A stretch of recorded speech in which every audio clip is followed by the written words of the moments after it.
Hi hello नमस्कार. मी आहे प्राजक्ता. मी आहे अनिल.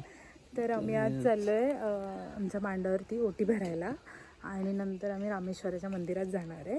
आमचं जे ग्रामदैवत आहे तिकडे जाणार आहे. ऊन भरपूर आहे, खूप ऊन आहे. बघू रिक्षा बघू भेटते का आपल्याला. रिक्षा भेटली तर बरं होईल जरा. प्रोजेक्ट त्या साईडने चालले छत्री घेऊन.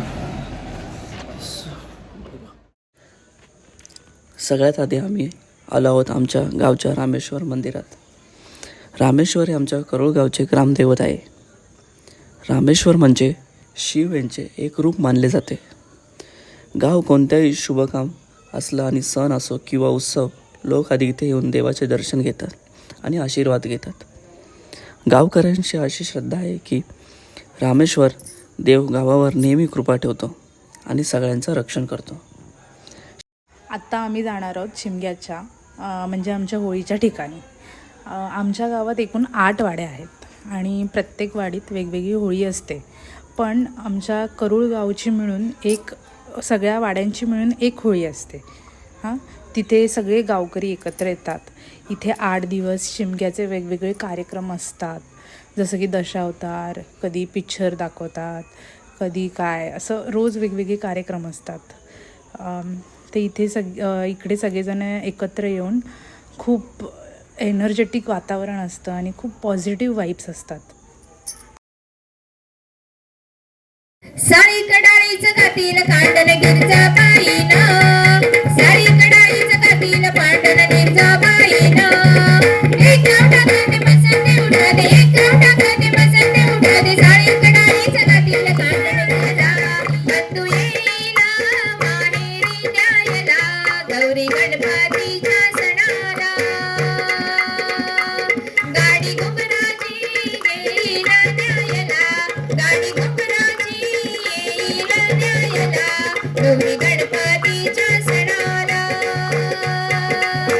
गौरी सुंदरी समजावी तो हरीण, राधे चल का मंदिरी. नथ ठेवी तबकात, कृष्ण लावी तो हात, माझ्या गळ्याची शपथ. राधे घाल का नाकात, राधा रुसाली सुंदर. शिमग्याच्या वेळी आमच्या गावात देवाला घाराणं टाकतात, म्हणजे देवाला प्रार्थना करतात. गावातील सगळ्यांच्या सुख समृद्धी होऊ दे, सगळ्यांचं आरोग्य चांगलं राहू दे आणि दुःख दरिद्र दूर होऊ दे. ही आमची गावची खूप जुनी आणि चालू असणारी परंपरा आहे. आता इकडे आम्ही आमच्या परिवारासाठी गाराणं टाकतोय देवाला की आमचं परिवार सुख समृद्धी मिळू दे परिवाराला. सगळ्यांचं आरोग्य खूप चांगलं राहू दे आणि आमच्या आयुष्यातले दुःख दारिद्र्य जे ते फार दूर निघून जाऊ दे आणि तुझी कृपा आमच्यावर अशीच राहू दे. आत्ता आम्ही आलो आहे तिथे पालखीच्या इथे ओटी भरायला. इकडे आमच्या गावाला अशी परंपरा आहे की ज्यांचं लग्न झालं आहे म्हणजे माहेरवाशीण, ज्या पाहुण्या बोलल्या जातात, त्यासुद्धा इकडे पालखीला ओटी भरायला त्यांना यावं लागतं. आणि गावातल्या सुना आहेत त्यांना तर पालखीला ओटी भरायला यावंच लागतं. आणि या शिमग्याच्या सणात ही पण एक खूप महत्त्वाची परंपरा मानली जाते.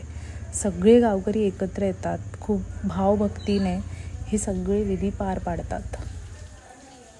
आणि कोणाचे नवस असतील काय असतील ते आता इकडे येऊन सगळेजण फेडतात नवस. तर असा आमच्या गावातील शिमग्याचा सुंदर आणि पारंपरिक सण आहे. सगळे गावकरी एकत्र येऊन आणि खूप आनंदाने आणि श्रद्धेने हा सण साजरा करतात.